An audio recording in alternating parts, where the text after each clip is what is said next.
Siuke sõnakuulelik, et ilma, ütleme, loomulik tarkus. Bruno, tule siia. Bruno, teda ei ole keegi õpetanud ja vaadake, ma ütlen näiteks niimoodi. Bruno, oota siin.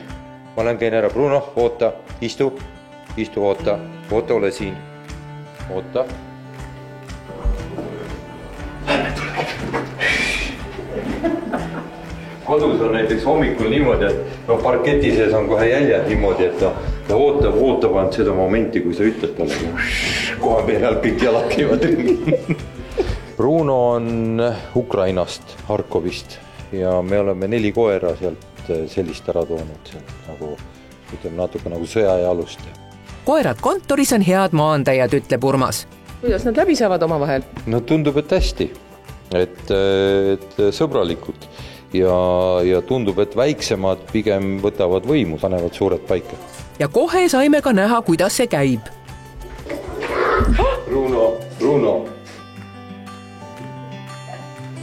Bruno, kes siis nii teeb?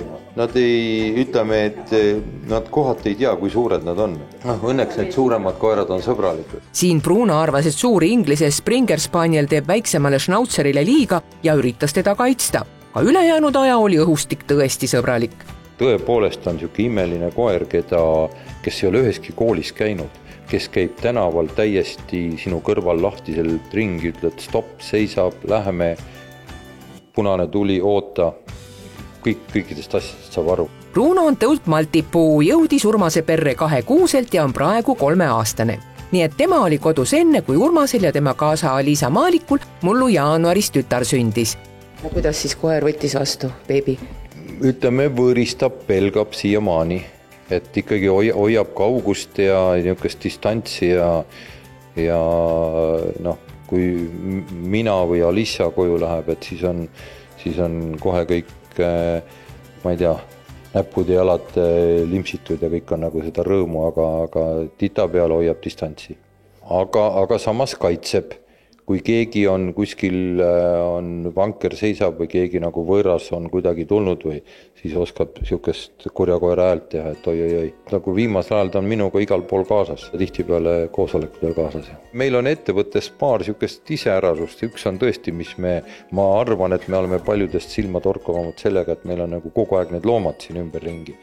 Ja teine on see, et me käime oma ettevõtte juhtkonnaga umbes 40-45 kesi käime juba 10. aastat läheme kuhugi ühisele ekskursioonile kuhugi. Oleme käinud Iisraelis, Türgis, Jaapanis, nüüd läheme Lõuna-Ameerikasse, ma ei tea, Prantsusmaa veinimõisad, ma ei tea, kus me ka läbi käinud, ma ei tea, Usbekistanis ja nii edasi. Bruno on vedanud, sest võib endale lubada luksusmenüüd. On osad siuksed väiksed koerad, kes söövad ainult koeratoitu ja kui talle midagi muud anda, et siis on praktiliselt emosse minek. Aga Bruno lemmikasi on ikka lambaribi.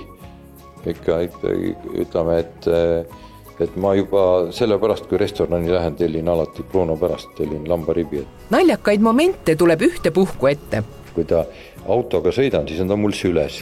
Ja siis ta ronib mulle siia niimoodi õla peale ja vaatab aknast välja. Ükskord oli siuke lugu, et keegi helistas mulle, ütles, et kuule, et Urmas, et tee midagi ometi, et kutsu see Alisa korrale, et sõidab autoga väike laps üles rooli taga ja nii edasi.